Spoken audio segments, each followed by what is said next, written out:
Hola, ¿cómo andan mis queridos hermanos? ¿Cómo están? Dios los bendiga a todos. Acá estamos, vamos a seguir, vamos a continuar analizando conforme a las escrituras las experiencias que están viviendo hoy en todas las iglesias y cosas que acontecen y que nos preguntan constantemente y que personas que por ahí no saben si está bien lo que están haciendo, si está mal. Hay algo que la conciencia dice, esto no sé si viene de parte de Dios, pero bueno, acá lo tenemos a él que nos va a aclarar todas estas dudas y con él tenemos a Juan Camilo Tobar. ¿Cómo estás, Juan? Hola Sebas, bendiciones. Bueno, la verdad que como siempre, queriendo pues profundizar en la verdad bíblica, ¿no? Y poder llevarle herramientas a los hermanos para que puedan relacionarse con la realidad de Dios legítima, que solamente esa verdad pues viene de las escrituras, ¿no? Entonces, nada, ahí preparado para este análisis. Qué bueno. Y el tema de que vamos a tocar hoy es algo que tiene que ver con lo que Pablo le prohibía, le decía a Timoteo que tenga cuidado, que tenía que ver con la fábula, con los cuentos, con las experiencias personales. Y hoy estamos acostumbrados que vienen personas y se ponen a contar historias. No importa de qué muchas veces, pero hay algunos que se ponen a contar la historia de lo caótica que fue su semana, de lo que le pasó, cómo se convirtió. Y algunos dicen, está bien dar testimonio, está mal dar testimonio. Y después cada vez las personas se empiezan a exaltarse más. Y después ya te vienen con experiencias personales. Y la vida de ellos termina siendo todo súper espiritual. Por ejemplo, hay un apóstol que se llama el apóstol Rafael Ramírez, que en un video que yo había reaccionado, él decía que él llegaba tarde a su casa en un hotel y iba como un discípulo de él. Y le decía, no, no tenemos que comer. Y él decía, tranquilo, no, no tenemos para, tranquilo, yo tengo los ángeles. Y los ángeles fueron y le lavaron la ropa y le sirvieron la comida a ellos.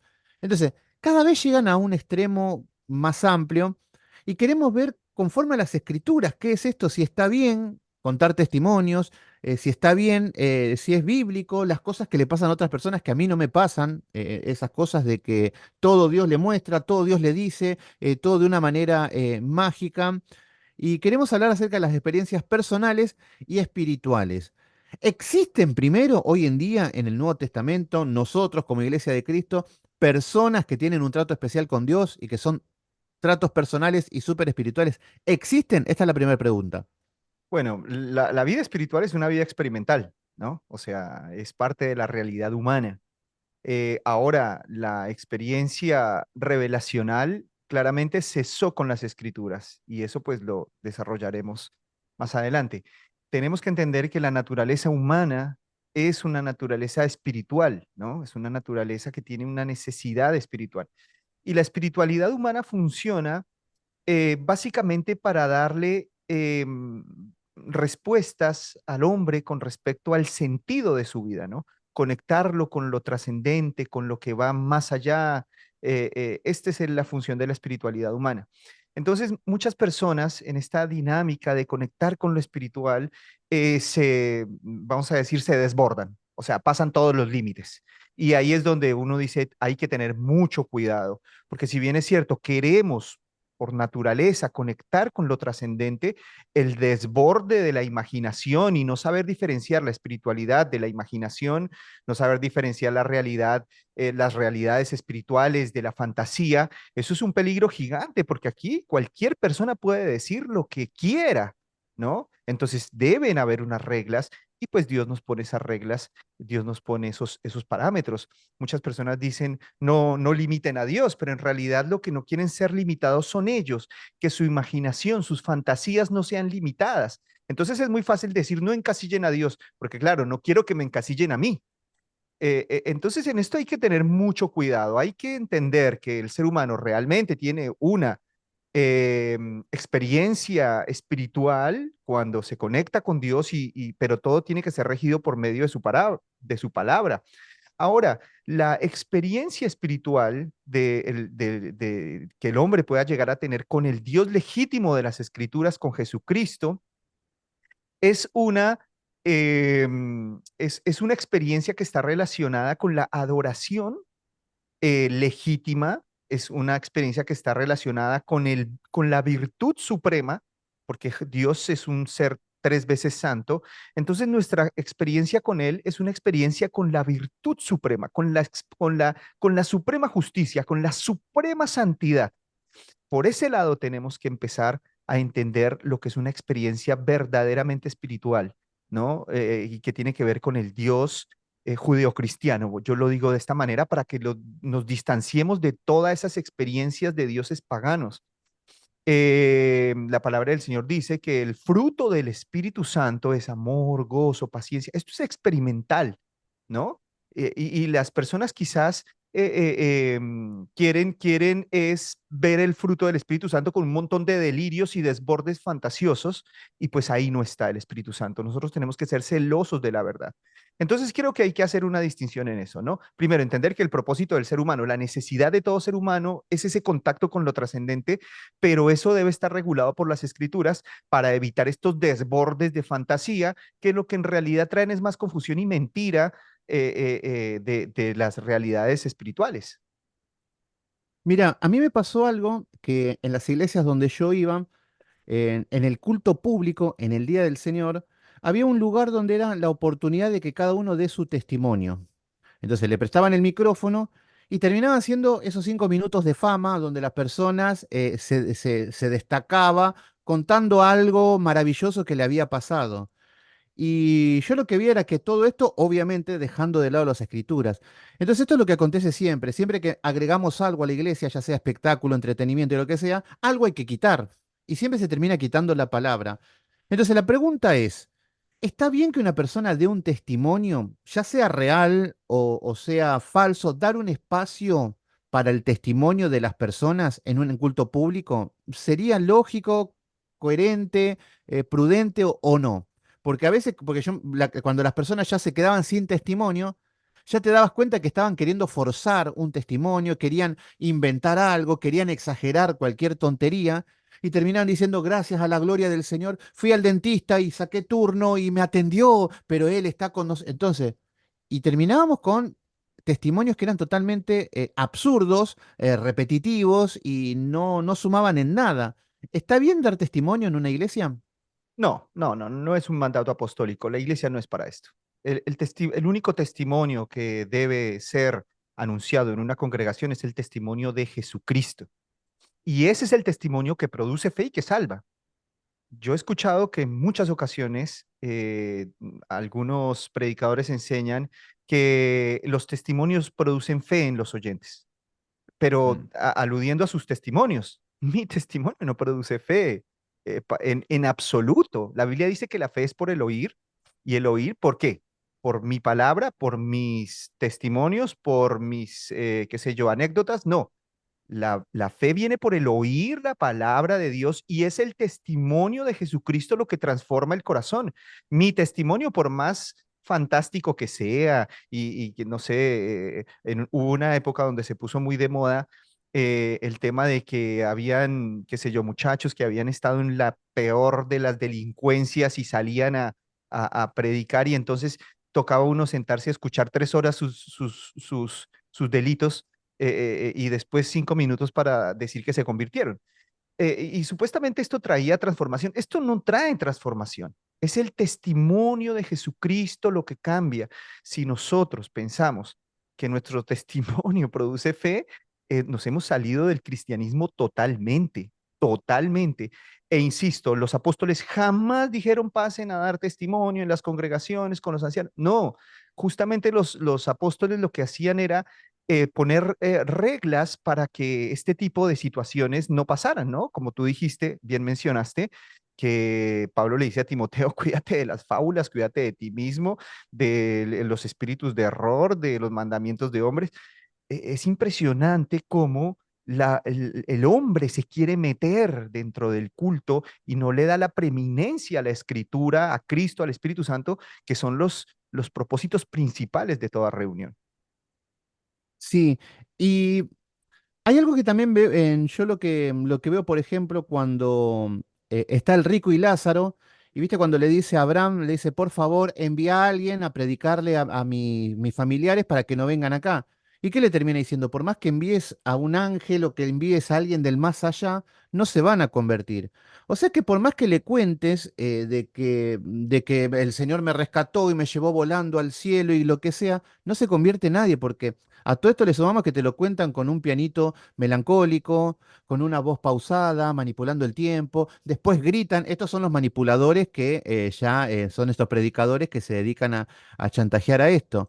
Entonces, lo que me estás diciendo, yo con lo que te estoy sumando en esto, es que si alguien me cuenta un testimonio y es muy trágico o lo que sea, no me va a convertir. Si alguien me dice que el señor, no sé, le pasó un camión por encima, le sacaron el cerebro, se lo pusieron de nuevo y sobrevivió. Eso convertiría a las personas, porque hay personas que están convencidas de eso.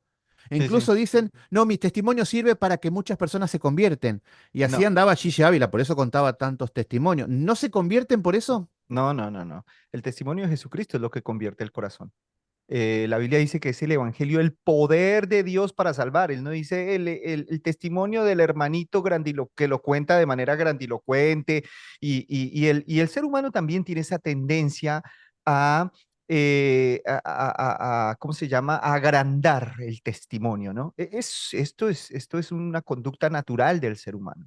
¿No? Es más, nosotros vemos a determinado, al ser humano le encantan los testimonios esos de tipo que aquí el muchachito que nació en el barro, del barro más barro y llegó a la cúspide de la fama mundial, al ser humano le encantan esas historias. Entonces, entre más metamos al barro al protagonista y más lo llevemos al cielo, más lo deifiquemos, ¿no? Ponele un futbolista, ponele un caso de esos. Nos Sí. encanta ver lo que salió de lo más profundo del barro y que llegó a ser Dios. Entonces, Siempre con final feliz, obviamente. siempre con final feliz. Entonces, esto es como una necesidad del ser humano. Porque pues de alguna manera, por un tema ¿cómo se llama? De esto de las células espejo, de sentirme eh, identificado con este tipo de testimonios, entonces eso como que atrae a las personas, vamos a decir. Pero desde un punto de vista teológico, no. Mira, con esos dos textos ya tenemos. La fe viene por el oír y el oír por la palabra de Dios. Uno. Segundo, el evangelio es el poder de Dios para salvación, nada más. Si nosotros, como hombres, le damos una ayudita a Dios con mi testimonio para que fulano crea, entonces Dios ha sido reducido a las capacidades humanas. Y cuando creo que el segundo libro de Timoteo, capítulo número 4, que Pablo dice que tengan cuidado con las fábulas y también que dice de que muchos se apartarán de la verdad y se van a ir en pos de fábulas. ¿De qué está hablando ese versículo bíblico? Porque por ello lo adapto con un fabulero que se pone a contar historias o tiene algo que ver con la época, con la historia. ¿A qué se refiere esos versículos o esa exhortación a nosotros de no caer en las fábulas? ¿Cómo sería el contexto o interpretar eso correctamente? No, sí, tal cual así como lo estás diciendo, tal Ah, cual. O perfecto. sea, una cosa es, por eso Pablo se propone con los corintios predicar a Cristo y este crucificado. Porque nosotros tenemos allá en el primer siglo, por ejemplo, toda la influencia de los dioses romanos. Por ejemplo, viste el caso de Mercurio y Júpiter que le decían a Bernabé y a Pablo. Esto Pablo lo toma como fábulas. Pablo igual les dice, un ídolo nada es en este mundo. Entonces, el ser humano le gusta fabular y como entre lo espiritual y las fábulas de ellos no hay una, vamos a decir, no hay una regulación o no tenían una regulación, entonces esto, como te dije, quedaba abierto para decir cualquier delirio. Por eso es importante vuelvo y digo, que la escritura ponga unos parámetros con respecto a la realidad. ¿No? Cualquier persona pone parámetros con respecto a la realidad. Cualquier persona ve una nube y la gente dice yo veo un conejo, el otro dice yo veo un hipopótamo y pues nosotros tenemos que tener las reglas de la razón y decir, bueno, esto es una nube, querido. Bueno, vos verás un conejo, el otro ve un pato, el otro ve un caballo, pero es una nube. Entonces hay que ponerle reglas a la realidad. No todo, acá no vale todo. Y en lo espiritual es así. Entonces, Pablo lo que justamente buscaba era eso, poner reglas en el entendimiento de las realidades espirituales que suelen ser tan contaminadas por la imaginación y fantasía humana. Y en cuanto, ciertos tipos de testimonios que te quiero contar, porque hay gente que, obviamente, que si yo me pongo a contar mi historia, lo que hizo Sebastián Céspedes, alguno va a decir, bueno, yo prefiero la historia de David. Pero hay muchas personas que mezclan Biblia con realidad y experiencias supernaturales, que ahí es donde empiezan a delirar un poco. Entonces, por ejemplo, no sé, Gigi Ávila contaba en un momento de que la hermana Bernarda se había muerto, estuvo 5 días muerta y el marido le decía, no la entierren, porque yo tengo mucha fe. Entonces venía la policía y le decían, no, y si la tocan ustedes también van a ser condenados, no sé qué. Bueno, a todo eso la mujer, la hermana Bernarda, estaba polulando por el infierno. Estaba paseando por el infierno y después Dios la lleva al cielo. Y después resucita, entra en sí y dice, tengo un mensaje para mi siervo Gigi Ávila. Entonces fueron a buscarlo a Gigi Ávila y le dijo, el Señor me dijo que faltan 10 minutos para la segunda venida. Entonces, como que al reloj le faltaban 10 minutos. Entonces Gigi Ávila se dio cuenta de que le faltaba poco tiempo y que... Entonces, algunos dirán, pero sí, la segunda venida viene pronto, el infierno es real. Y ahí empiezan a mezclar cosas bíblicas con este tipo de experiencias personales. ¿Qué tenemos que hacer cuando son un poquito más sutiles y ya se van de la historia personal en sí del predicador? ¿Qué, qué, qué pasa cuando nos encontramos con eso? Bueno, nosotros creemos que la revelación cesó porque Cristo es perfecto y porque la Biblia es perfecta, ¿no? Si nosotros decimos que necesitamos seguir teniendo revelaciones, entonces ya implícitamente estamos diciendo Cristo no es suficiente y la Biblia no es suficiente. Necesito revelaciones para ser guiado por Dios, necesito revelaciones para para dar respuesta a ciertos interrogantes míos, pero pues esto finalmente atenta totalmente contra la teología del Nuevo Testamento, que nos muestra a Cristo como un ministerio, un sacerdocio supremo, superior de toda índole y perpetuo.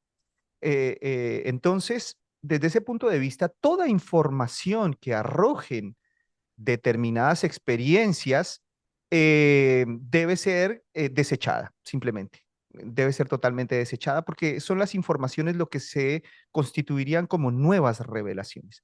Ahora, las experiencias con este tipo de temas pueden llegar a ser reales en el sentido de que cualquier ser humano puede soñar. O sea, porque ponele que en el mejor de los casos, si la persona es sincera y no inventa, porque es que hay unos que inventan descaradísimamente, pero ponele que la persona es sincera y no está inventando nada. Y entonces tiene un sueño con el arcángel Gabriel, con qué sé yo quién, con Miguel, y entonces la persona se despierta del sueño y viene a contar lo que soñó. Como esto es un fenómeno natural, el sueño es un fenómeno natural, y en los sueños hay visiones, y en los sueños hay toda una experiencia sensorial pues muy vívida, entonces nosotros no podemos cuestionar la realidad del sueño, porque es un fenómeno natural. Lo que cuestionamos es la información que trae. Entonces, si nos viene con nuevas revelaciones, le decimos, hermanito, hasta ese punto ya te tienes que callar porque Cristo es la perfección de la revelación de Dios, porque la escritura es la perfección de la revelación de Dios. Entonces, por eso es que muchas personas, por ejemplo, Joseph Smith tuvo, no sé si habrá sido un sueño, habrá sido una visión, no sé qué es lo que habrá sido. Igual en la Biblia siempre los sueños y las visiones estaban unidos. Las visiones, es más, los sueños eran titulados como visiones nocturnas. Entonces siempre estuvo muy vinculado la visión con el sueño. Ponele que Joseph Smith haya sido sincero y haya tenido un sueño con Moroni, con el ángel Moroni. El que el sueño sea real no significa que la información sea real. La información puede ser totalmente falsa, es una fantasía del sueño humano, pero la experiencia real. Me hago entender, en el caso de que sea un sueño. Pero estos delirantes que dicen que se salen del cuerpo y que ya son cosas totalmente antibíblicas, eso tenemos que desecharlo totalmente, ni siquiera la experiencia, porque esa experiencia es falsa. Eso solamente es su delirante imaginación. Entonces, es importante que nosotros hagamos distinción entre esos fenómenos naturales, ¿no? Y desvincularlos de la información teológica. Una persona puede tener 40 de fiebre y empieza a tener visiones, empieza a tener, ¿cómo se llama? Alucinaciones. Esto es normal, el cerebro humano produce estas cosas, ¿no? Las drogas producen estas cosas y no son cosas, vamos a decir, ficticias, no es que se están inventando el dragón con 7 cabezas, ellos realmente lo ven, pero son ilusiones, son alucinaciones. Yo me acuerdo que cuando yo era niño tenía una fiebre alta y entonces vi que mi hermana se estaba yendo. Entonces le dije a mi mamá, mamá, mi hermana, ¿por qué se está yendo? Entonces ella me dice, no, me parece que tiene mucha fiebre, estás alucinando. Y se preocupó mi mamá, bueno, intentaba bajarme la fiebre. Y después el médico dijo, sí, esto es normal en los niños que puedan llegar a tener este tipo de alucinaciones cuando tienen una fiebre muy alta, pero bueno, no era nada del otro mundo. Mi hermana no se estaba yendo, mi hermana estaba en el cuarto de al lado. Entonces, fíjate que aquí es importante esto. Yo separo, cuando les explico a los hermanos en las clases de teología de los milagros, separamos el fenómeno natural de la información teológica. Nunca estos fenómenos naturales como los sueños, las visiones o las alucinaciones, nunca podemos relacionarlas con información teológica verídica. Hay gente que consume drogas y habla con el árbol. Y es una experiencia legítima. Él en su cerebro está teniendo esa experiencia. Ahora, si esta persona viene a la realidad y nos dice, miren, yo traigo una revelación del más allá, el árbol me dijo esto y aquello, pues cualquier persona con sentido común entiende que está pasando está pasando por un cuadro de enfermedad, vamos a decir, o de adicción, y que si bien es cierto, lo que está viviendo es real, su información para nada puede ser tenida en cuenta, si no, entonces tendríamos que ponernos a hablar todos con los árboles y los pajaritos, ¿no? Entonces es Claro. importante eso, es importante separar los fenómenos naturales como las ilusiones, las visiones o ese tipo de cosas de la información teológica, ¿no? Otro ejemplo que yo pongo en los seminarios es que, por ejemplo, los magos, ¿no? Los magos hacen unas cosas impresionantes y te distorsionan la realidad a tus propios sentidos, estando consciente. Y tu realidad queda completamente distorsionada. Te hacen aparecer una mujer, un conejo, una paloma, te hacen desaparecer una casa. Entonces, ¿pero esto es real? No, estos son trucos. ¿Y estos trucos cómo funcionan? Aprovechándose de la debilidad del cerebro con respecto a la realidad. Entonces, si estos fenómenos, porque la persona va a decir, sí, realmente apareció una paloma, no estaba por ningún lado, es una experiencia real. Pero ¿qué hay detrás de eso? Hay una manipulación de la realidad que hacen que engañan al cerebro, engañan a la visión, engañan a los sentidos. Y el ser humano es tremendamente engañable por los sentidos. Los sentidos nos engañan constantemente. Entonces, eh, eh, eh, em, tenemos que separar esto completamente y empezar a mostrar la fragilidad que tiene el ser humano o la susceptibilidad a distorsionar la realidad que tenemos como seres humanos si es que nos queremos apoyar solamente en los sentidos. Y más allá de los sentidos, por ejemplo, si hay algún caso donde pasa algo sobrenatural, donde puedas decir que está entrando en juego Satanás, por un decir, una sanidad que se te puede haber esa chance de que haya una sanidad verdadera, de algún milagro, milagro por decirle si tiene cáncer y es sano, o si acontece algo que excede lo que son nuestros sentidos, que más allá de la distorsión de la realidad, porque hay veces que por ahí te adivinan cosas, saben cosas que vos, que solamente vos sabés del pasado, puntuales. Por ejemplo, este profeta Hernán Acosta, que le decimos Chiribí, nos morimos la risa con las tonterías que dicen, pero la gente que va le dicen cosas del pasado, del presente, futuro, que son muy puntuales. Y podría estar operando Satanás, es ahí donde entra en juego donde dice que hace señales y prodigios mentirosos, o Satanás no tiene chance de distorsionarnos, solamente son engaños a nuestra mente y a nuestros sentidos. Mira, en un 99% son puros engaños cognitivos, engaños de ilusiones cerebrales, porque esto tiene un nombre, eso se llama el efecto Forer o Barnum, cuando un profeta le dice cosas a alguien y todo lo que dice se cumple. Pero son cosas tan generales que pueden ser aplicables a cualquier ser humano y en cualquier circunstancia. Por ejemplo, si vienen y le dicen, el Señor te dice, sufriste mucho en la niñez. Todos hemos sufrido en la niñez. Todos. Hay gente que quiere silenciarte. Todos tenemos personas que no quieren escucharnos. Basta decir A para tener 100 personas en contra de A y nos dicen que es B. Si decimos verde, tenemos a 500 personas diciéndonos que no, que es verde oscuro. Entonces, ese tipo de informaciones son totalmente aplicables a cualquier ser humano. Es lo mismo que hace el horóscopo. El horóscopo te dice, Exactamente. mira, vos que naciste acá en Capricornio, Cáncer, qué sé yo, Virgo, tienes una personalidad que le gusta enfocarse en las cosas y llevarlas a su meta, ¿no? Eso se le aplica a todos los seres humanos, ¿no?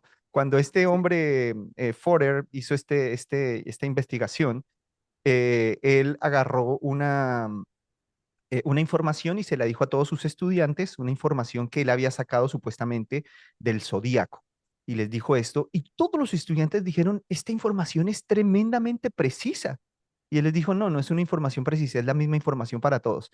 Pero ellos lo veían con tanta precisión porque justamente la mente tiene el sesgo de confirmación. A nosotros nos gusta confirmar ese tipo de cosas, ¿no? Y andamos buscando la señal para que se cumpla, ¿no?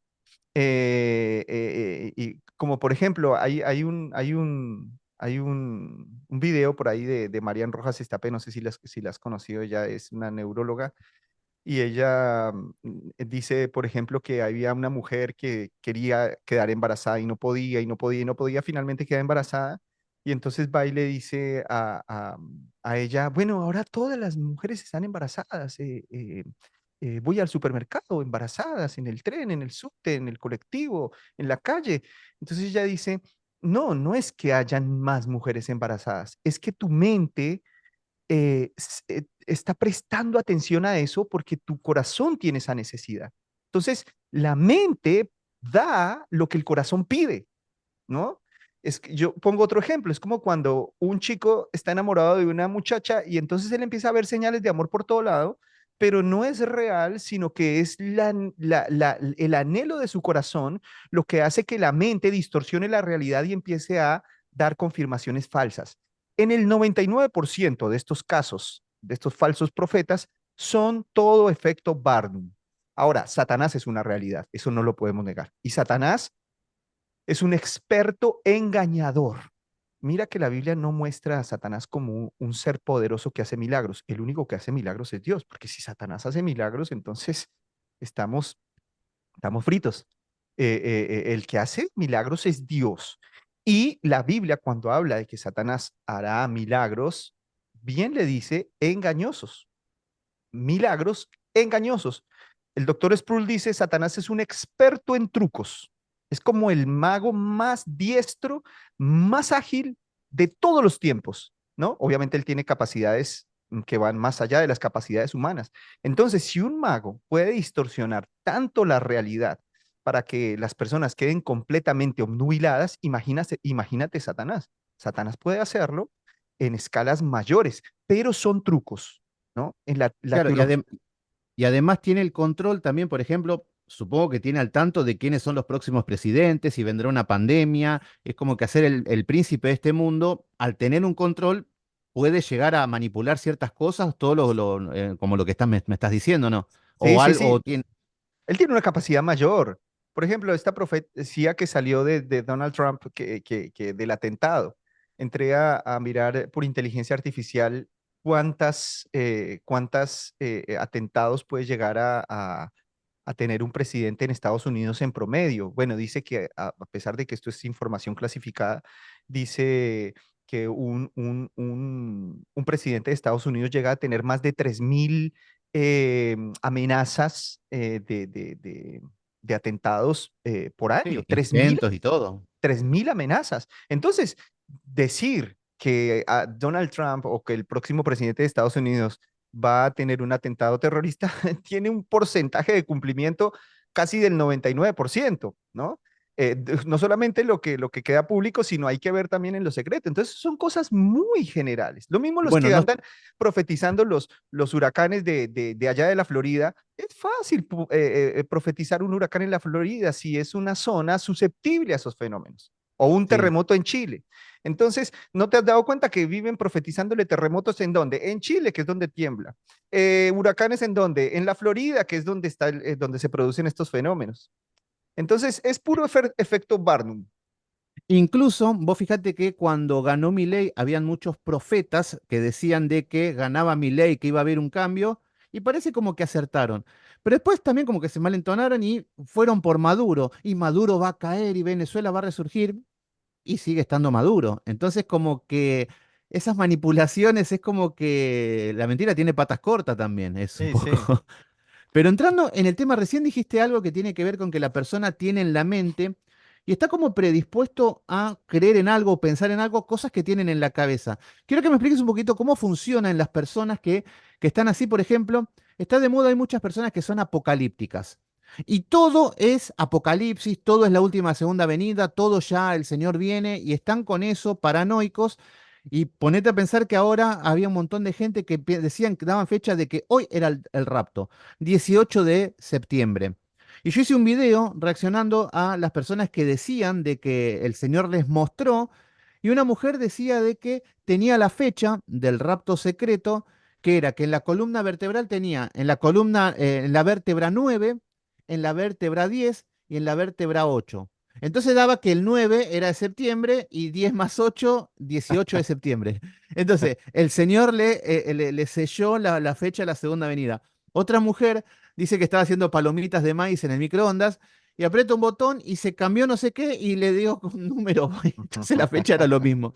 Entonces, incluso el nieto de Gigi Ávila, que había hecho un video, él dice que estaba caminando y pensando en Nueva York, recordando lo que era 1930, se fue a dormir y soñó con esto. Entonces después dice de que Dios lo llevó al pasado y que había un demonio que quería que se quede en el pasado para que no venga al futuro. Y vemos que la mente está tan obsesionada con lo apocalíptico, todo. ¿Y cómo funciona esto para las personas que viven así? Que te das cuenta cómo hablan, que tienen ansiedad, que están como desesperados, que con la fecha, con el día, incluso pastores de prestigio como Armando Alducin, que se atrevieron a dar fechas de la Segunda Venida, y todo porque tienen una mente muy apocalíptica. ¿Qué vemos en esta clase de personas? Que hay muchas que son así. Bueno, la apocalíptica está cerrada. La apocalíptica está, la revelación apocalíptica está totalmente cerrada. Dicho por Jesucristo mismo, quien es la máxima autoridad de la iglesia. Apocalipsis 22:18. Nadie añadirá más palabras a esta profecía, a la profecía de este libro.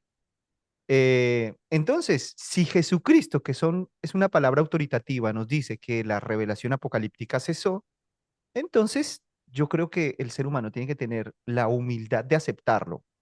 Y obviamente creemos en lo que está escrito, entonces sabemos que el Señor Jesucristo va a volver, sabemos que habrán guerras, rumores de guerras, pero esto lo ha habido siempre, ¿no? Es más, el Señor Jesucristo en San Mateo 24 dice, es necesario que hayan guerras, es necesario que hayan hambres, pero aún no es el fin. El Señor siempre dice, ustedes verán estas señales, pero aún no es el fin. Entonces yo no sé por qué hay como una obsesión en vincular las guerras, los terremotos, las hambres, las Ahora sí pestes es el fin. con el fin. Si Jesucristo dijo, es necesario que esto acontezca, pero aún no es el fin. Y en San Mateo 24:14 Jesús dice, y será predicado el evangelio del reino para testimonio a todas las naciones, y entonces vendrá el fin. Entonces, la señal del fin es que, la señal definitiva, la señal reina, es que el evangelio del reino será predicado para testimonio a todas las naciones, y entonces vendrá el fin, ¿no? Entonces, pero nadie ve en el evangelismo o en las misiones, nadie ve una señal apocalíptica. Y esa es la señal apocalíptica reina. Pero nos gusta lo sensacional, nos gusta Claro. lo fantasioso, nos gusta lo hollywoodense. Entonces, y esto no solamente pasa en nuestra generación, esto ha pasado siempre. Cuando vino la peste negra ya en Europa, todo el mundo decía, se nos vino el apocalipsis, el Papa es el anticristo, y empezamos a Y vincular a sí. todos los líderes políticos del momento con el anticristo, y después cuando sale el código de barras, todo el mundo decía, este es el sello de la bestia, antes eran los tatuajes, después se fue, o sea, esta idea se fue puliendo, perfeccionando, entonces después La eran vacuna del COVID. los chips, la vacuna del COVID. Y entonces el hombre vive en esas esferas de inminencia, le gusta tener la última noticia. Esto es parte del ser humano, ¿no? esa obsesión por lo oculto. Por eso factura tantos millones de dólares en el entretenimiento. Pero lamentablemente este comportamiento lo traemos a la teología y hacemos desastres. Empezamos a mostrar un cristianismo totalmente fantasioso, falso, un cristianismo ridículo, y es por eso que también la gente que habla en contra vamos a decir, de nuestra fe, en muchas ocasiones tienen razón por los ridículos que hacen exponiendo o dejándose llevar por este tipo de comportamientos. Y sí, el sensacionalismo vemos como garpa, como se dice acá en Argentina, porque por ejemplo, los libros más vendidos que hay en la historia son los de los testimonios de personas que fueron al infierno. Ahora hay un argentino que estaba dando, que no sé, que se va a disfrazar porque todavía no nos fuimos, es 18 de septiembre, y ya tenía miles de seguidores y gente diciendo amén, que nos vamos, y gente que ya no sé qué habrán hecho, hasta habrán vendido sus casas porque vemos que esto aconteció ya con los adventistas y con todo y vemos la distorsión que hay. Pero ahora yo ya para ir cerrando, te quiero llevar a algo porque yo sé que es un poco difícil, porque vos, por ejemplo, yo te digo, Camilo, mira, mi pastor me dice esto, y vos me decís que no lo escuche, que es falso. Pero también podemos ver que los testimonios que cuentan empiezan a tener falencias, empiezan a tener fallas, y podemos empezar a discernir si empezamos a analizar. Y yo te quiero nombrar algunas de las cosas más que vemos en las redes sociales y ver que tienen fallas teológicas, que no tienen sentido común. Y una de esas ya es lo que vos dijiste de salir del cuerpo. ¿Existe tal cosa o en la brujería, porque por ahí lo meten a la iglesia, de personas que se quedan y salen a polular por los aires? Eso es falso, es de brujos, no vemos ninguna evidencia bíblica, obviamente. ¿Qué podemos decir ante estas experiencias que los cristianos dicen que andan por ahí polulando? Por ejemplo, Carlos Harrigan decía que vinieron unos brujos a matarlo a él, pero ellos no se dieron cuenta que Carlos Harrigan estaba atrás de la puerta, pero que salió del cuerpo. Entonces los brujos querían matar a Carlos Harrigan, que estaba así como con el cuerpo, y él les dice, los reprendo en el nombre de Jesús, y salieron corriendo. Entonces, ¿qué son estas cosas? En cuanto a esto de salir del cuerpo y entrar en trance, ¿qué es eso? Eso es totalmente antibíblico, Sebas, está totalmente condenado por las escrituras, es falso. La única manera en que el cuerpo puede ser separado del alma es en la muerte. Y está establecido para los hombres que mueran una sola vez y después el juicio. Entonces lo que está diciendo esta gente es que se murieron y volvieron a resucitar sí, 500 veces. Es totalmente antibíblico, totalmente antibíblico. El mismo Señor Jesucristo, cuando se glorificó, Él no se desprendió de su cuerpo. Él lo que mostró fue su gloria, ¿no? Mostró ya su deidad, su divinidad.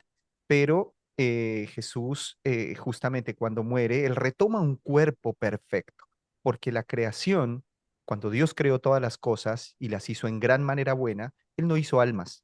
Dios hizo seres humanos que eran una unidad compleja entre espíritu y cuerpo. Entonces, dividir eso es dividir la creación perfecta que Dios hizo, y esa división surge es por el pecado. Fíjate que cuando el hombre muere y su alma es separada del cuerpo, es una consecuencia del pecado. Y la gente tiende a ver, porque esto es muy platónico, tiende a ver que el espíritu es una realidad superior al cuerpo. Si mi espíritu se eleva, entonces estoy en una dimensión superior. Esto es muy platónico porque Platón era el que decía, yo no tengo un cuerpo, yo estoy en un cuerpo, yo soy mente pura. Esto lo decía también Descartes. Yo soy mente pura, espíritu puro, y entonces cuando yo me muero, me libero de esta cárcel.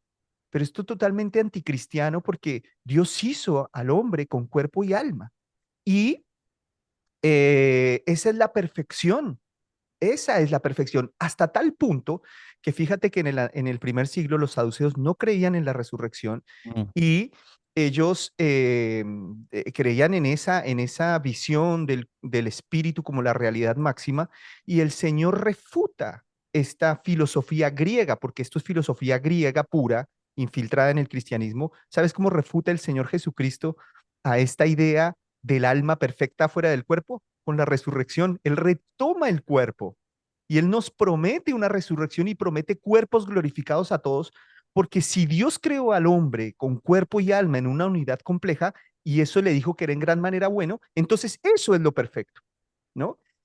Este tipo de enseñanzas de desdoblamiento es una filosofía griega partiendo de ahí y después es completamente fantasía humana. Y Bueno, fantasía humana influenciada por la filosofía griega. bueno, en un testimonio, Gigi Ávila decía que vino el ángel de la muerte, le pone los brazos sobre él, que él estaba orando,